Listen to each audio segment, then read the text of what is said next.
Hi everyone, I'm so glad you're here today. With me, we're going to be making a yeast bread. It's going to be made out of whole wheat, which may be a little bit different than you're used to.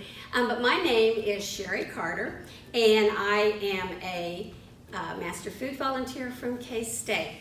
So before we ever start cooking, what do we always need to do? I'm sure you all know we need to wash our hands. Today, like I said, we are going to be making a whole wheat bread. We're going to make 2 small loaves. I don't know if anybody knew this, but there are 2 types of breads that you can make. You can make a quick bread, which is like banana bread, pumpkin bread, that kind of thing. And they use a leavening agent of baking soda or baking powder. And basically, they form a chemical, and that makes the bread rise. And usually they take 1 to 2 hours to make. The bread we're going to make today is a yeast bread, and it is using yeast, and this takes a little while for it to start to develop. You have to let the yeast grow, you have to let your bread rise, so we're talking 3 to 4 hours. The yeast is a different kind of leavening agent. It rises because of a biological reaction produced by the yeast, which is a living organism. So you have to be very careful not to kill it. So I'll talk about that in just a minute. So one thing good about this recipe that we're going to be doing is that we're going to be making it in a bag. So you're not going to have a whole lot of mess. Most of your mess will be left in the bag, and you can just throw it away. So the first thing we're going to do is we're going to take a 1/2 cup of all-purpose flour, your white flour. We're going to add 1 tablespoon of sugar, and then you're going to add your yeast. Now, the sugar that I just added there, that's what feeds this yeast. If you don't have sugar in it with the yeast, your yeast is going to sit there and do nothing. Then I need a 1/2 cup of warm water. Put my thermometer in, and it's 110. Now, I'm going to take this, and I'm going to dump it into this bag. Don't close it yet. Just start using your hands to mix all of this up. Mostly, you need to make sure that yeast gets dissolved in there. And you can kind of tell if the yeast isn't, because it's like sand in there or a brown granular. So you keep doing this until it's totally mixed. And then when you're finished with that, you're going to close this. Take the air out of it and close it. Now, I ahead of time did this. You're going to let it set for 15 minutes, which I have done.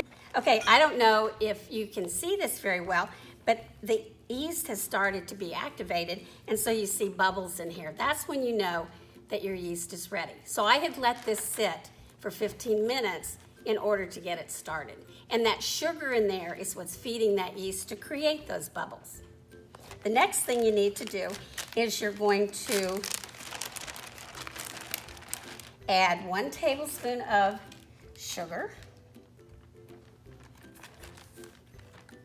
1 tablespoon of vegetable oil, and 1 teaspoon of salt. Then you have 2 cups of flour, which I've already measured right here, and you're just going to add it a little bit at a time. So I'm just going to take a little bit of the flour. Don't try adding all of it, or you might have a huge mess, and just start mixing it. When you're mixing this in this bag, you can kind of see where some of my flour hasn't mixed up. Just make sure that you get that, like here's some right here, that you get it all mixed in there. Okay, I think I'm getting to the point where I want it. Let me pull it out. Now, it's a little bit sticky, but I'm going to go ahead and pull it out. And notice that it kind of does stick to my hands, so I'm going to start to knead it. And by kneading it, I fold it in half, push it, turn it, fold it in half, and I'm going to move over a little bit because this does not need any more flour. And I'm going to do this for about, now it's starting to stick to my hands, so I'm going to put a little bit on my hands. I would rather put it on my hands than directly on the bread, just because I think you have a little bit more control of how much you have. Still sticking to my hand. So you turn it, fold it in half, push it. This also gets out the gases and the bubbles when you knead this. And you're gonna need to knead this for about 5 to 6 minutes. And then I'm gonna take this dough and I'm gonna cut it in half because we're gonna make 2 loaves. Maybe I can cut it in half. And I'm gonna take it, and you can either put it in another baggie or you can put it in saran wrap, like so. And what that does is it kind of makes it a heated environment. And we're gonna let this rise for 45 minutes. Then we'll come back and after it's risen, and I'll show you how to put it into the pan. Now, I have let these set for about 10 minutes just to let them rest. And what I'm gonna do now is I want to form them in to a loaf. I'll do it for both of them.